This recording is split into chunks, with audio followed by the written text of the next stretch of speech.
What's good with the fight fans, man? It's Kijana back with some fight predictions.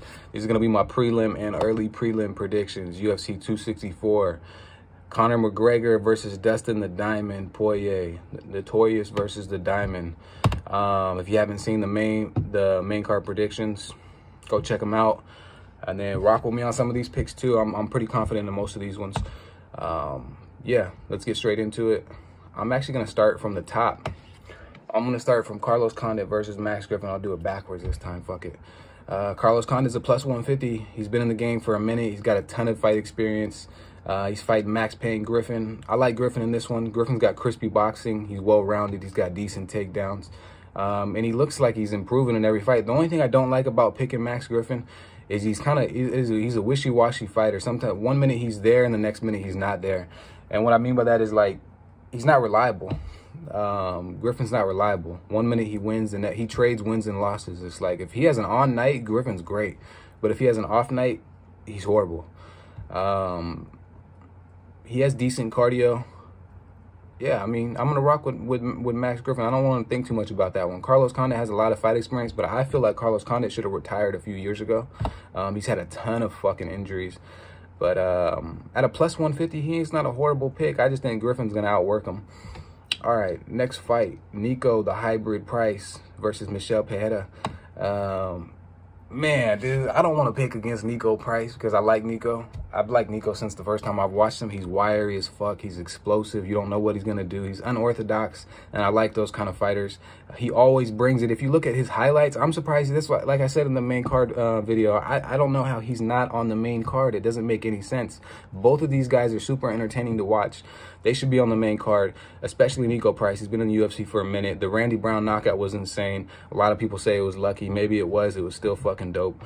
The knockout versus James Vick was so satisfying. I don't know why, but it was. I'm not a huge fan of James Vick. I respect him for being a fighter, but I'm not a huge fan of him. He just doesn't seem like he has any personality, and he's kind of bland. Nico Price is the complete opposite, and I love that about him.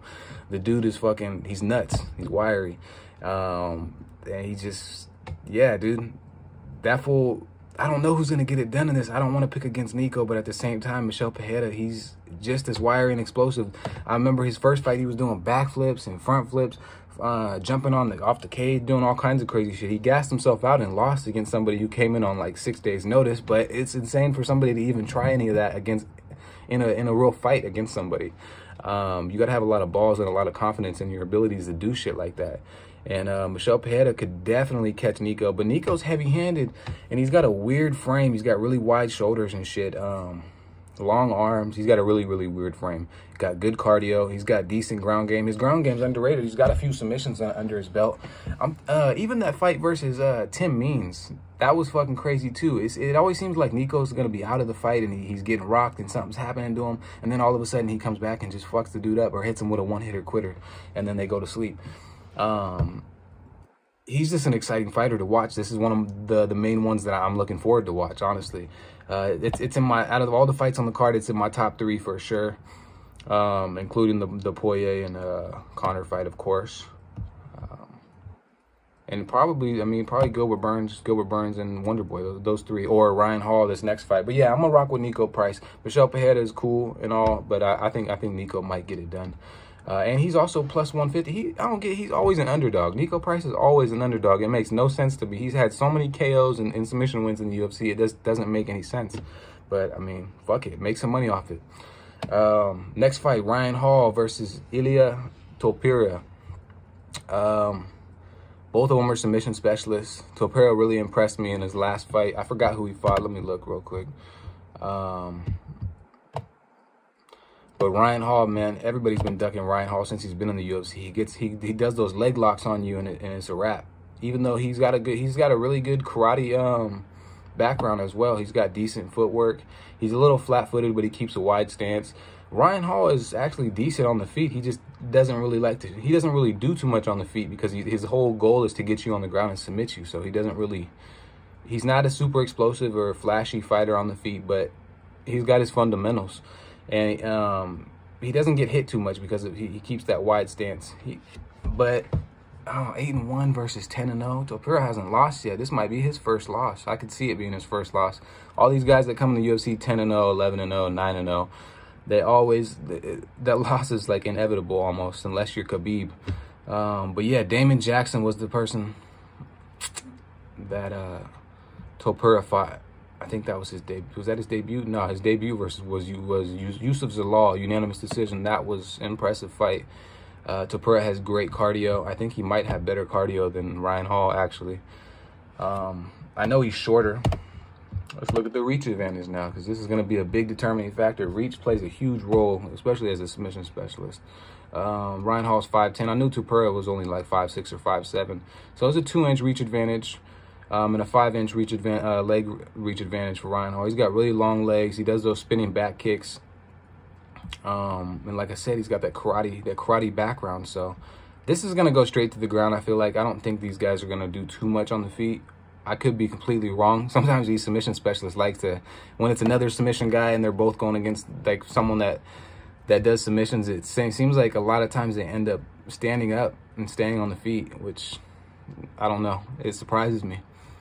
But man, I think I might rock with man, I don't know. Fuck. This is another coin toss, but I'm gonna rock with Ryan Hall. I think he has the shit to get it done. I'm gonna rock with Ryan Hall on this one.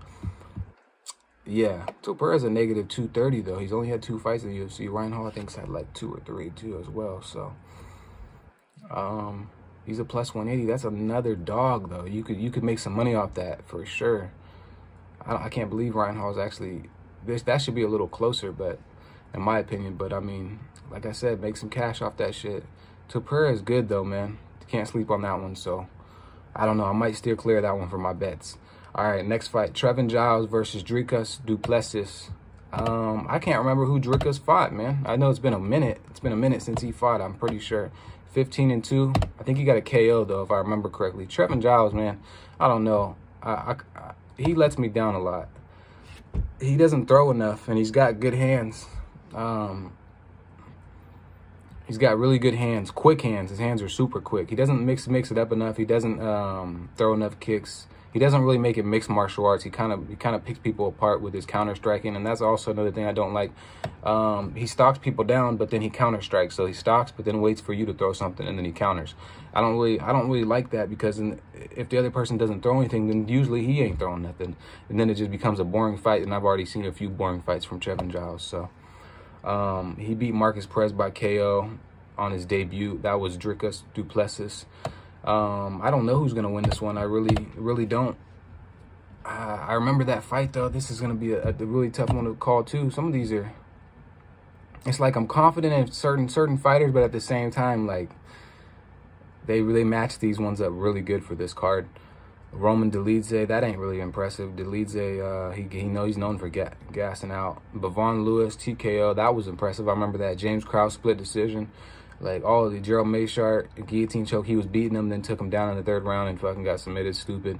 Zach Cummings, guillotine, beating him and got submitted. Like, man, like I feel like his fight IQ is lacking at times. And that's the main thing that worries me about picking Trevin Giles. But I'm going to rock with Dricus, if that's how you say his name. I'm rocking with him. They're both -112. Nobody knows who's going to win that one. That's going to be a weird fight, I feel like. But we'll see. Next fight, Jennifer Maia versus Jessica Eye. Rank 4 versus rank 7. Maia's ranked higher than Jessica Eye. That's crazy. Jessica Eye's on her way out, though, man. She's like 30, I don't know, 36 or some shit. She's getting up there in age. Jessica Eye got a 2-inch reach advantage. Maia's always the shorter opponent. She's 18-7. Jessica Eye's 15-9. Ah, man. This is another fight that I'm staying clear of, most likely. I'm going to rock with Jennifer Maia, though. I think I'm picking Jennifer Maia in this one. Jessica Eye is a -200. How? Every single time I think of Jessica Eye, I think of Shevchenko KOing her with that kick. It was vicious. Super vicious. She's decent. She's a decent fighter. She lost to Joanne Calderwood, and she's on a 2-fight skid. That ain't good. She might be hungry in this one to get a dub. Yeah. So Vivian Araújo, that was her last win. Shevchenko KO'd her in the 2nd round. Fucking nasty KO too. She's on a 3-fight win streak before that. I mean, she's fighting everybody since being in the UFC. She's literally fighting everybody. Jennifer Maia is gritty, though. She's tough. Went the distance with Shevchenko. I know she didn't do shit in that fight, but she went the distance. No one does anything versus Shevchenko. We all know that. We all know that. Shevchenko's a fucking savage. I want to see that Amanda Nunes versus Shevchenko 3 because I feel like it's 1-1. Joanne Calderwood submission armbar. Caitlin Chukagian, she lost to Roxanne. Okay. I'm gonna pick Jennifer Maia. My gut's telling me to pick Jennifer Maia, so I'm gonna just pick with her. I'm gonna stick with that one for sure. What is this? These are the early prelims too. Okay, next fight, Omari Akhmedov, ranked 13 versus Brad Tavares, ranked 15. Man, Brad Tavares was so promising when he got into the UFC. I thought that guy was gonna go very far, and he has went far, but he's been just stuck. He trades wins with losses too. 1 minute he's beating people's ass and getting KOs, and the next minute he's getting KO'd. So, I mean, that's just the fight game, I guess. But I'm going to rock with Omari Akhmedov. I think his ground game is going it's going to get the job done for him pretty much. It might be a boring fight. Tavares definitely has the power in his hands to KO Akhmedov. But Akhmedov's probably going to try to take him down. And he's tough, man. They don't call him the Wolverine for no reason. Omari Akhmedov is fucking tough, and he's been in the fight game for a while as well. 21-5. I mean, both these guys, 18-7. Both these guys have been around for a minute, so that's why they're in the top 15. These guys they're decent fighters. Zhalgas Zhumagulov versus Jerome Rivera. I think Jerome Rivera lost his last fight. I can't remember, man. Some of these fighters, I don't know. They must have not impressed me if I don't remember them. I remember glimpses of Jerome Rivera's fight. I think, okay, he's on a 3-fight losing streak. I figured. Ode Osborne KO'd his ass in the first round. Francisco Figueroa, I remember that one. Tyson Nam, TKO. I can't rock with Jerome Rivera, man. 10-5. He was 10-2 coming into the UFC. That's crazy, dude. These young prospects, dude, sometimes they're not developed enough. He's 26. He should be a little bit more developed. He looked so small in his last fight. I remember that. But I think I'm gonna pick Zhalgas. I think I'm gonna pick Zhalgas on this one. Jerome Rivera definitely could get it done and get his first win in the UFC. He's probably hungry. He knows if he doesn't get a win right here, he's most likely gonna get cut from the UFC. Zhalgas is 13-5. So I mean, their records are pretty much similar, but you can't base it off the record. These guys fought totally different opponents. He's only got 4 decision losses. He's only got 1 KO loss, which isn't too bad. But he lost his last 2 fights, but he fought better competition than the other dude. He fought Amir Albazi and Halim Paiva. Paiva's good, man. Paiva's real good. So he's 0-2 in the UFC, and Jerome Rivera is 0-3. So this is a spot to keep your fucking job, dude. This is another coin flip, but I'm gonna pick Zhalgas Zhumagulov. I think he'll get it done. I don't know. I think he's more durable than Jerome Rivera. I feel like if Jerome Rivera gets hit a few times, he's gonna go to sleep. At least that's my own opinion. So we'll find out.